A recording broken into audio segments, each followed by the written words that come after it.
Les modalités seront dévoilées plus tard. Pour l'heure, le président français explique ses intentions quant à une future réforme de l'islam de France. Dans les colonnes du JDD, les maîtres mots de l'entretien sont laïcité et fraternité. Mon objectif est en tout cas de retrouver ce qui est le cœur de la laïcité, la possibilité de pouvoir croire comme de ne pas croire afin de préserver la cohésion nationale et la possibilité d'avoir des consciences libres. La priorité à l'Élysée serait de créer de nouvelles instances représentatives, le Conseil français du culte musulman étant jugé un peu archaïque et trop influencé par des musulmans non français. Un grand imam de France pourrait voir le jour sur le même modèle que celui du grand rabbin pour le judaïsme.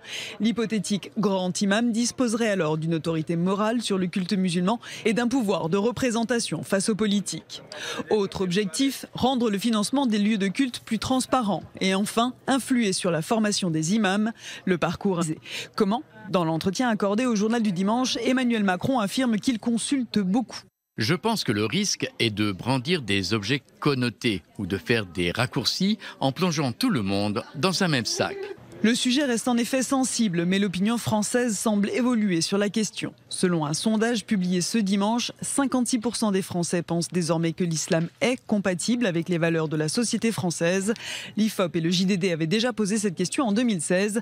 56% des sondés affirmaient alors que l'islam était incompatible avec les valeurs de la République française. Intégrer l'islam dans la République, c'est l'objectif affiché du président. Emmanuel Macron s'est même fixé un calendrier. Il souhaite rendre ses conclusions avant cette